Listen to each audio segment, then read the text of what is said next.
The number looks harmless, 6.6%, but beneath that neat decimal lies a quiet unease. Millions of Indians wake before sunrise, hoping the prices of onion has not doubled again. Young graduates scroll through job portals that promise little and deliver less. Farmers pray their crops fetch more than last year's losses. Yet when the International Monetary Fund revises India's growth forecast to 6.6%, the headline reads Optimistic Outlook. Whose optimism is this? For whom does this number rise and for whom does it fall? The story behind 6.6% is not just about GDP, it is about the moral math of our economy.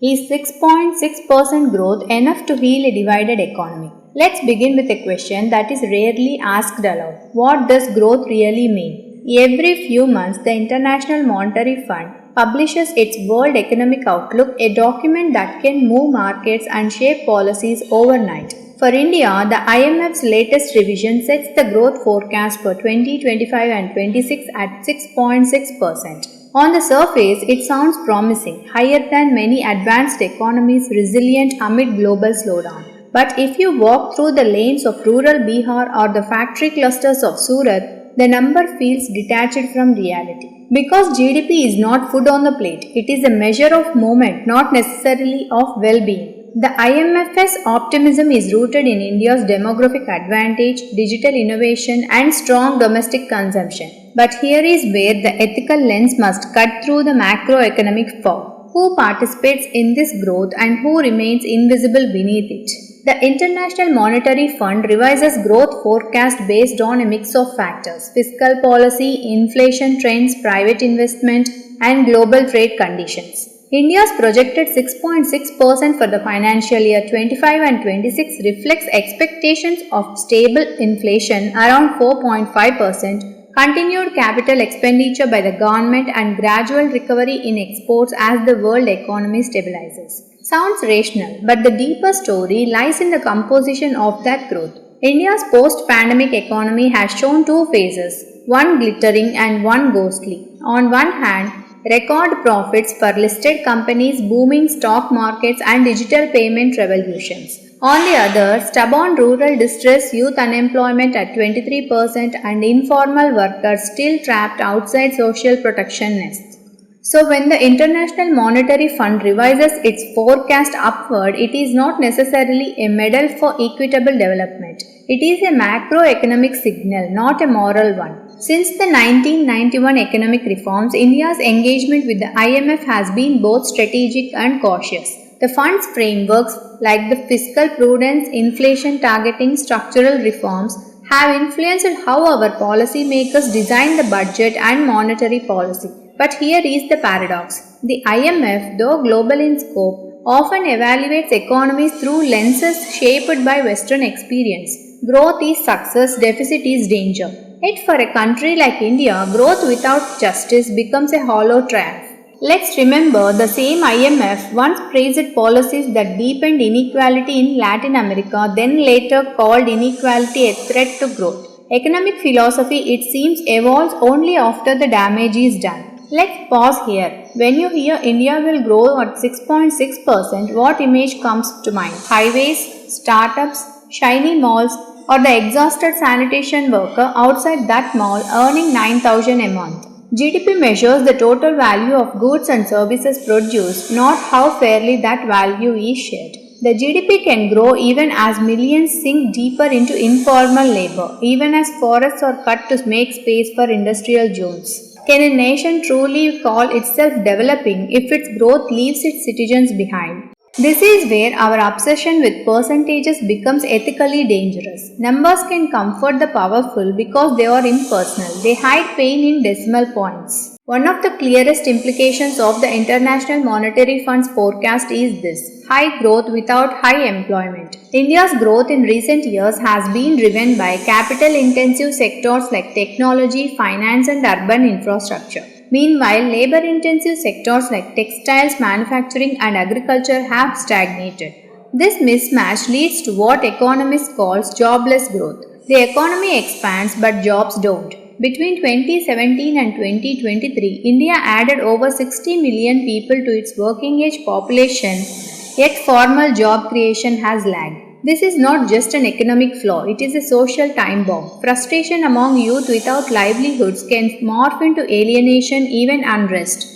When growth does not translate to dignity, numbers cease to inspire, they begin to provoke. The International Monetary Fund's forecast implicitly assumes rising incomes will stimulate consumption, but this assumption fails when inequality is tough. According to Oxfam's Survival of the Richest Report 2023, India's top 1% hold more than 40% of the nation's wealth. The bottom 50% share less than 3%. In such an unequal society, economic growth tends to circulate among the already affluent in luxury goods, urban real estate, or speculative markets rather than lifting the poor. The IMF has acknowledged inequality as a structural issue, but its forecasts rarely capture the lived experience of that divide. The 6.6% growth projection might well coexist with stagnant wages and raising prices for the poor. Look around. China's growth is expected to slow to 4.2%, the US around 2%. India's 6.6% looks stellar by comparison, but context matters. China's per capita income is thrice India's. Its infrastructure, human capital, and welfare systems are decades ahead. So even if India grows faster, it does not automatically mean better living standards. It means catching up slowly, unevenly. The world is moving from globalization to geoeconomics, where trade, technology, and finance are tools of diplomacy. In that arena, India's growth rate is not just an economic statistic, it is a strategic signal. It says we are stable, invest here, and that in turn brings foreign capital, which may or may not reach those who need it most. Let's challenge a comfortable illusion. Growth by itself is not virtuous. What makes it virtuous is inclusion. When the International Monetary Fund raises a forecast, governments often celebrate. But perhaps the real question should be, is our growth healing or hardening the society?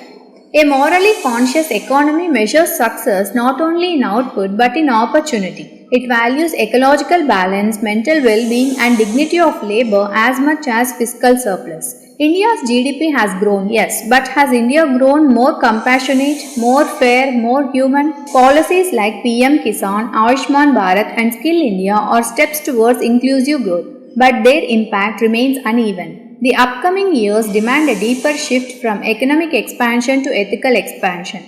Close your eyes for a moment and imagine a young woman in Jharkhand learning coding online, a farmer in Vidarbha checking mandi prices on his smartphone, a delivery rider weaving through traffic with a loan on his bike, all part of India's growth story. Now ask yourself, are they growing with the economy or being used by it? That question, uncomfortable, urgent, is what every forecast must confront. If 6.6% growth is to mean more than a headline, India needs to rebalance its economic philosophy. First is the employment-centric growth. Policy must prioritize sectors that generate jobs, especially for youth and women. Incentivize micro, small and medium enterprises, not just corporate giants. Second is the green and just transition. Alien growth with sustainability. India's future competitiveness will depend on how it manages its environmental capital. Third is data transparency. True progress requires honest measurement. Shadow unemployment, undernourishment, and informal labor must become central metrics, not food. Fourth is the fiscal federalism.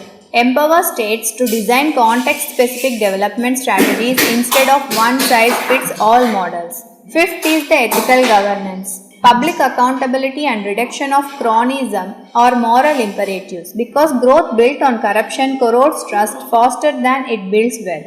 In the end, 6.6% is not destiny, it is direction. It tells us where the economy might go, not where society must end up. The real measure of India's progress will not be in graphs but in the quiet dignity of its citizens. Whether the worker earns a fair wage, whether the farmer's child finds opportunity beyond the field, whether the young woman feels a system respects her labor and her dreams. Growth is only meaningful when it touches every life it counts.